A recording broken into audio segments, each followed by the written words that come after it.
கர்த்தருக்கே மகிமை. தேவ பிள்ளைகளே, நம்ம எல்லாத்துக்கும் ஒரு வசனம் தெரியும். ஆனால் அந்த வசனத்துக்கு அர்த்தம் என்னன்னு எல்லாத்துக்கும் தெரியுமா? அந்த வசனம் என்னன்னா, முதலாவதாக தேவனுடைய ராஜ்யத்தையும் அவருடைய நீதியையும் தேடுங்கள், அப்பொழுது இவைகளெல்லாம் உங்களுக்கு கூட கொடுக்கப்படும். இதுதான் அந்த வசனம். அதாவது இந்த வசனத்தில் கர்த்தர் நம்மக்கிட்ட என்ன சொல்கிறாரு அப்படின்னா, நம்ம கர்த்தருக்கு தான் முதலிடம் கொடுக்கணும், கர்த்தருக்கு தான் முக்கியத்துவம் கொடுக்கணும், அவருக்கு தான் நம்ம அடிமையாக இருக்கணும். அவர் இப்படி சொல்கிறதுல நியாயம் இருக்குது தானே.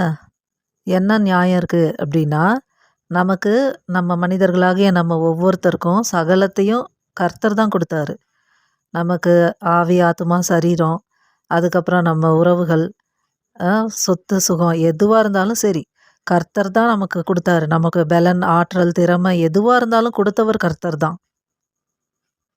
அதனால் நாம் அவருக்கு தான் முக்கியத்துவம் கொடுக்கணும், முதலிடம் கொடுக்கணும்னு அவர் எதிர்பார்க்குறாரு. இதுதானே நியாயம். அதனால் நம்ம என்ன பண்ணணும் அப்படின்னா, நமக்கு மனிதர்கள் இருப்பாங்க, நம்ம மேலேயே நம்மளுக்கு ஒரு இரக்கம், அன்பு இருக்கும். எதுவாக இருந்தாலும் அதுக்கெல்லாம் முக்கியத்துவம் தரக்கூடாது. எல்லாரும் அவங்கவுங்க இடத்துல இருக்கட்டும். யாரையும் நான் அசட்டை பண்ணுங்கன்னு சொல்லலை. நமக்கு இருக்கிற ஒரு ப்ராப்பர்ட்டி ஆகட்டும், ஒரு திறமை, ஞானம் எதுவாக இருந்தாலும் அதை மனசில் வைக்கக்கூடாது. மனசில் ஆண்டவருக்கு மட்டும்தான் இடம் கொடுக்கணும். மற்ற எல்லா விஷயமுமே எங்கே அதனுடைய எல்லைக்கோடோ அங்கே இருக்கட்டும். கர்த்தர் கூட பாருங்கள், நமக்கு பைபிளில் ஒரு வசனம் சொல்லியிருப்பார்.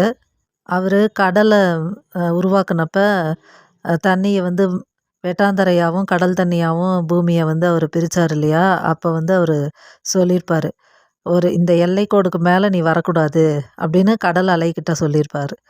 இந்த எல்லைக்கோடு வரைக்கும் தான் நீ அலை வீசிக்கலாம் கடலே, அதுக்கு மீறி நிலப்பரப்புக்குள்ளார நீ வரக்கூடாது அப்படின்னு சொல்லியிருப்பார். அந்த மாதிரி எல்லாத்துக்கும் நம்ம ஒவ்வொரு எல்லை வச்சிடணும். அது கணவனாக இருக்கட்டும், மனைவியாக இருக்கட்டும், பிள்ளைகளாக இருக்கட்டும், நம்முடைய திறமைகள், நம்ம விரும்புகிற காரியம் எதுவாக தான் இருக்கட்டுமே, எதுவாக இருந்தாலும் அவங்கவுங்களுக்குரிய மரியாதை உண்டு. அவங்கவுங்களுக்குரிய எல்லையில் அவங்கவுங்கள நம்மளை வச்சிடணும். எக்காரணத்தை கொண்டும் கர்த்தருக்கு தர வேண்டிய இடத்துல மனிதர்களைவோ, நம்மளுடைய சொத்து சுகத்தைவோ, திறமை, ஞானத்தைவோ, இல்லை ஆசைப்பட்ட பொருட்களைவோ எதையுமே நம்ம இதயத்தில் கொண்டு போய் வச்சிடக்கூடாது. கர்த்தருக்கு மட்டும்தான் இதயத்தில் இடம் கொடுக்கணும். கொடுத்தவர் கர்த்தர் தான். அதனால் கொடுக்கப்பட்ட விஷயத்த நம்ம ரொம்ப நேசிக்கவே கூடாது. அது நியாயமே கிடையாது. அதனால் நம்ம எல்லாத்தையும் வெறுக்கணும்னு அர்த்தம் கிடையாது. எங்கெங்கே வைக்கணுமோ அங்கங்கே வச்சிடணும். அவங்கவுங்களுக்குரிய மரியாதை, இடம் எங்கவோ நல்ல கனம் கொடுக்கணும், மரியாதை கொடுக்கணும், கீழ்ப்படியணும், எல்லாம் கரெக்டு. எங்கே வைக்கணுமோ அங்கே. ஆனால் நம்ம இதயத்தில் வந்து கர்த்தருக்கு மட்டும்தான் இடம் கொடுக்கணும். இப்போ உதாரணத்துக்கு வந்து ஒரு மனைவி இருக்காங்கன்னு வச்சுக்கோங்க.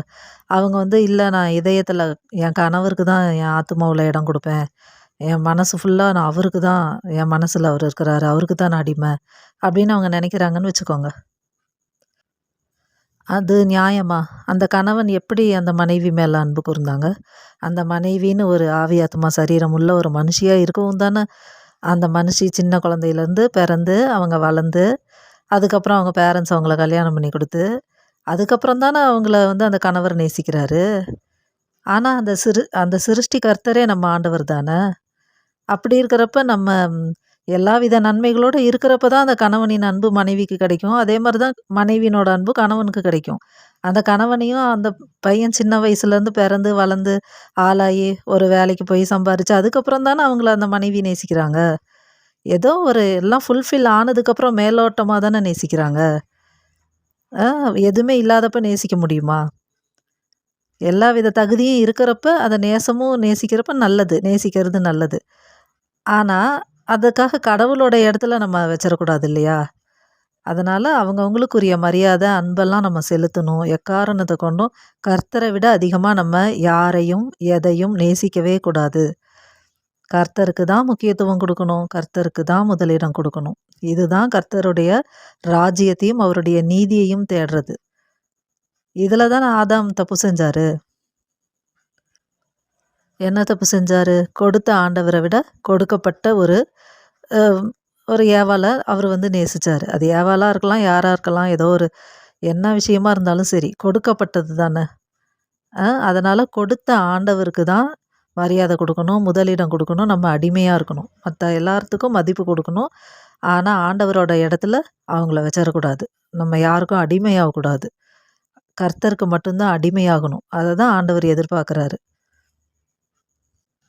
அதனால் நம்ம வாழ்க்கையில் கர்த்தருக்கு தான் அடிமையாகணும். ஆண்டவரே, நீங்கள் தான் எனக்கு முக்கியம், உங்களுக்கு தான் முதலிடம் தருவேன், உங்களுக்கு தான் நான் அடிமையாக இருப்பேன், உங்களுக்காக நான் எதை வேணால் மாற்றிக்குவேன், நான் திருத்திக்குவேன் என்ன நானே, ஆனால் எக்காரணத்தை கொண்டு உங்களை விட்டுற மாட்டேன் அப்படிங்கிறத தான் அவர் எதிர்பார்க்குறாரு. அப்படி நம்ம நடந்துக்கிட்டோம்னா மற்றதெல்லாம் நம்மளுக்கு கர்த்தர் என்ன பண்ணுவார், கூட கொடுப்பாரு.